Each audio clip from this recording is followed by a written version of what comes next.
जय श्री कृष्णा। अक्षय तृतीया पर्व की आप सभी को ढेरों शुभकामनाएं। आज के इस वीडियो में हम आपके साथ अक्षय तृतीया की बहुत ही सरल पूजा विधि शेयर करने वाले हैं। साथ ही यह भी आप जानेंगे कि अगर आप अक्षय तृतीया के दिन सोना या चांदी नहीं खरीद पाते तो आप क्या खरीद सकते हैं। तो देखिए, शास्त्रों में अक्षय तृतीया को अबूझ मुहूर्त के रूप में जाना जाता है, यानी कि इस दिन किया गया कोई भी कार्य आपको अक्षय पुण्य फल प्रदान करता है। इस दिन आप कोई भी मांगलिक कार्य, पूजा पाठ बिना शुभ मुहूर्त देखे कर सकते हैं। अक्षय तृतीया को आखा तीज, अति पूजा, अक्षय तीज इस तरह के अन्य कई नामों से जाना जाता है। और अक्षय तृतीया की पूजा आप सुबह या शाम किसी भी शुभ मुहूर्त में कर सकते हैं। और अब हम जान लेते हैं इसकी पूजा विधि के बारे में। तो जहाँ पर भी आप पूजा करेंगे, सबसे पहले उस स्थान को अच्छी तरीके से साफ कर लें। अब हम सबसे पहले यहाँ पर एक चौकी लगा देंगे और चौकी के ऊपर हमें लाल या पीले रंग का वस्त्र बिछा लेना है। अब फूलों या फिर अक्षत का आसन देते हुए प्रथम पूजनीय भगवान श्री गणेश जी को विराजमान कर देंगे। अगर आपके पास मूर्ति नहीं है तो आप सुपारी के रूप में भी भगवान श्री गणेश जी का पूजन कर सकते हैं। साथ ही श्री हरि भगवान विष्णु, माता लक्ष्मी की फोटो या प्रतिमा, जो भी स्वरूप आपके पास है, आप उन्हें भी फूलों या अक्षत का आसन देते हुए विराजमान कर लें। अब देखिए, आज के दिन अक्षय तृतीया तिथि पर सोना और चांदी खरीदने को बहुत ही शुभ और मांगलिक कार्य माना जाता है। इससे घर में धन और लक्ष्मी की बरकत बनी रहती है, कभी भी धन का क्षय नहीं होता। तो यहाँ पर आपके पास कोई भी चांदी की धातु हो, चांदी का सिक्का या बिछिया पायल, जो भी आपने चीज़ यहाँ पर नई वस्तु खरीदी है, आप उन्हें भी यहाँ पर विराजमान कर दीजिए। नहीं तो फिर आप पुरानी सोने चांदी की चीज़ें भी रख कर पूजन कर सकते हैं। इसके साथ ही अक्षय तृतीया पर जल से भरा हुआ मिट्टी का कोरा घड़ा दान करने की विशेष परंपरा मानी जाती है। तो घड़ा आप अपने हिसाब से छोटा या बड़ा कैसा भी ले सकते हैं। आप इसकी जगह पर मिट्टी की सुराही भी ले सकते हैं और इसके कंठ पर सबसे पहले हमें मौली धागा बांध लेना है, लपेट देना है। अब देखिए, इस दिन हम घड़े का पूजन करते हैं। इस तरीके से आप मौली धागा लपेट लेंगे और चंदन से इसके ऊपर हमें अब एक स्वास्तिक बना लेना, स्वास्तिक का चिन्ह बना लेना है।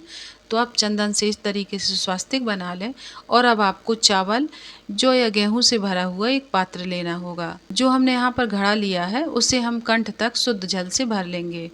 अब हमें इस घड़े के ऊपर अनाज से भरा हुआ एक पूर्ण पात्र रख देना है। इसके बाद में हम चने की दाल लेनी है और चने की दाल, जौ, ये दोनों सोने के समान माने जाते हैं। तो थोड़ी सी चने की दाल हम घड़े के अंदर भी डाल देंगे। बहुत ही अधिक मात्रा में हमें नहीं डालनी है, कुछ दाने ही चने की दाल के हम इसमें डाल देंगे। अब इसके बाद में हमें आपके पास जो भी ऋतु फल है, आम, खरबूजा, ककड़ी, खीरा, कुछ भी आप घड़े के ऊपर ज़रूर से रख दें। तो जो भी आप दान करना चाहते हैं आप इसके ऊपर रख दीजिए। इसके बाद में अक्षत का आसन देते हुए इसके बाद में हम दीपक को विराजमान करके दीपक को भी प्रज्वलित कर देंगे। अब हम स्नान भाव से सभी को जल छिड़कते हुए सभी को स्नान करा देंगे। तो भाव रूपी स्नान कराने के बाद हम श्री गणेश जी को चंदन रोली और अक्षत अर्पित करेंगे, इनका पूजन कर लेंगे और वस्त्र की भावना से हम इन्हें कलावत समर्पित कर देंगे। अब हम इन्हें फूल समर्पित कर देंगे। साथ ही भगवान श्री हरि को सोने या चांदी की कोई भी चीज़ आप लेकर आए हों, जो भी आप लेकर आए हों, इसी के साथ में आपने जो घड़ा रखा है और जो दीपक है, सभी को हम चंदन रोली अक्षत समर्पित कर देंगे। हम सभी का पूजन कर लेंगे और इसी के साथ में भगवान श्री हरि विष्णु को भी हम वस्त्र रूपी कलावत समर्पित कर देंगे। साथ ही फूल भी समर्पित कर देंगे। इस दिन भगवान श्री हरि विष्णु को जनेऊ अगर आपके पास है, अगर सफ़ेद है तो उसमें थोड़ा सा हल्दी लगा लें और उससे पीला कर लें, और अगर पीला ही है आप उसे भगवान श्री हरि को समर्पित कर दीजिएगा।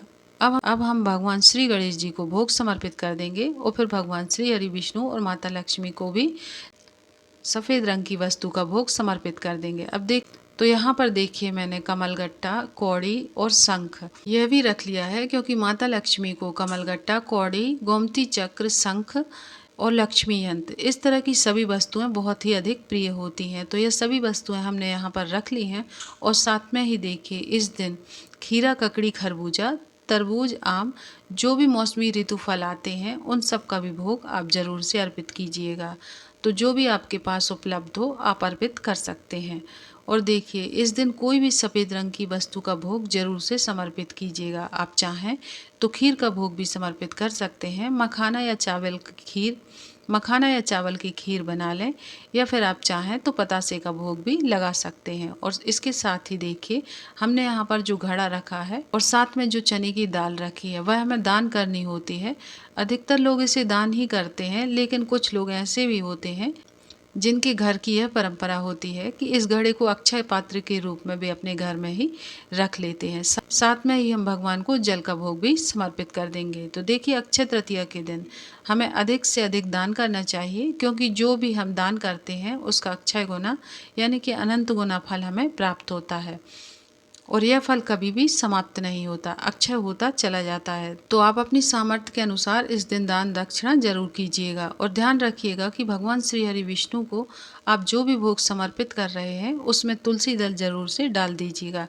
इसके साथ ही हाथ में हम कुछ पुष्प और चने की दाल लेकर, अगर आप अक्षय तृतीया का व्रत कर रहे हैं तो इस दिन अक्षय तृतीया व्रत की कथा जरूर से पढ़ें या फिर सुने। कथा संपन्न करने के बाद में जो चने की दाल और पुष्प आपने लिए थे, इन्हें आप जल के लोटे में डाल देंगे और इस जल को सूर्य देवता को अर्घ दे देंगे। इसके साथ में देखिए आप चाहें तो अलग से दीपक लगाकर आरती कर सकते हैं।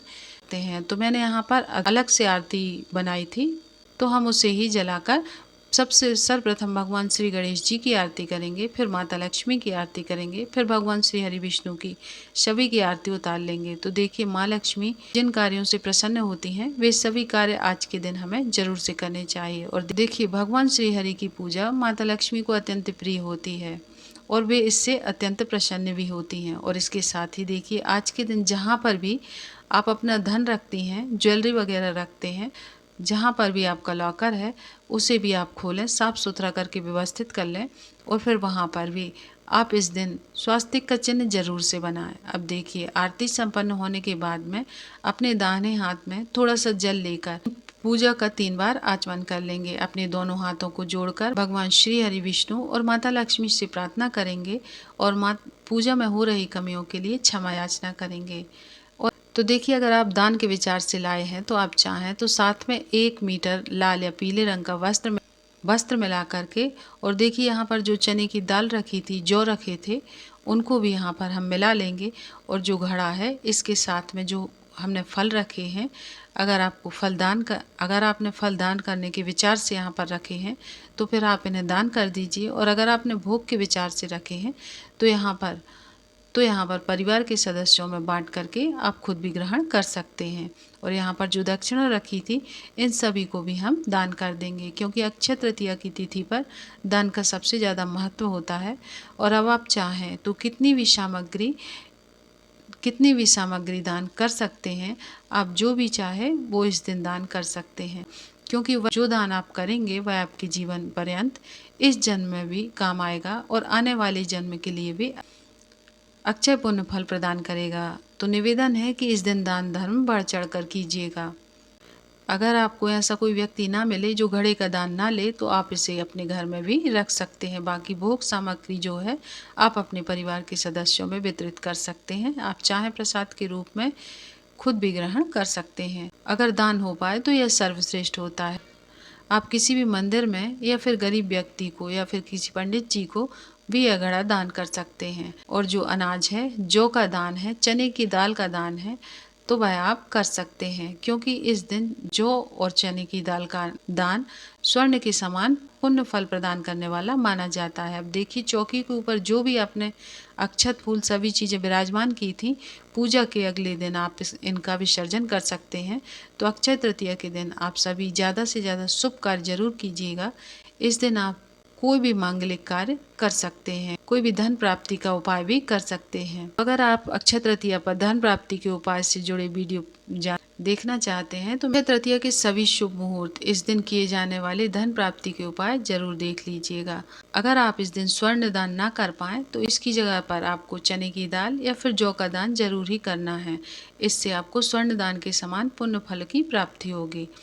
तो यह थी आज की संपूर्ण जानकारी। तो दोस्तों उम्मीद करती हूँ आपको जरूर पसंद आई होगी और अब आप इस व्रत को सही नियम और विधि के साथ कर पाएंगे। अगर आपको यह वीडियो पसंद आई है तो इसे लाइक ज़रूर करें और अपने परिवार और दोस्तों के साथ शेयर करें, ताकि वो भी सही जानकारी के साथ व्रत कर सकें। और ऐसी ही धार्मिक और उपयोगी जानकारी प्राप्त करने के लिए हमारे चैनल प्रियंका धर्म ज्ञान को अभी सब्सक्राइब करें, बेल आइकॉन ज़रूर दबाएं ताकि आगे आने वाली नई वीडियो के नोटिफिकेशन आपको सबसे पहले मिले। मिलते हैं अगली वीडियो में। धन्यवाद।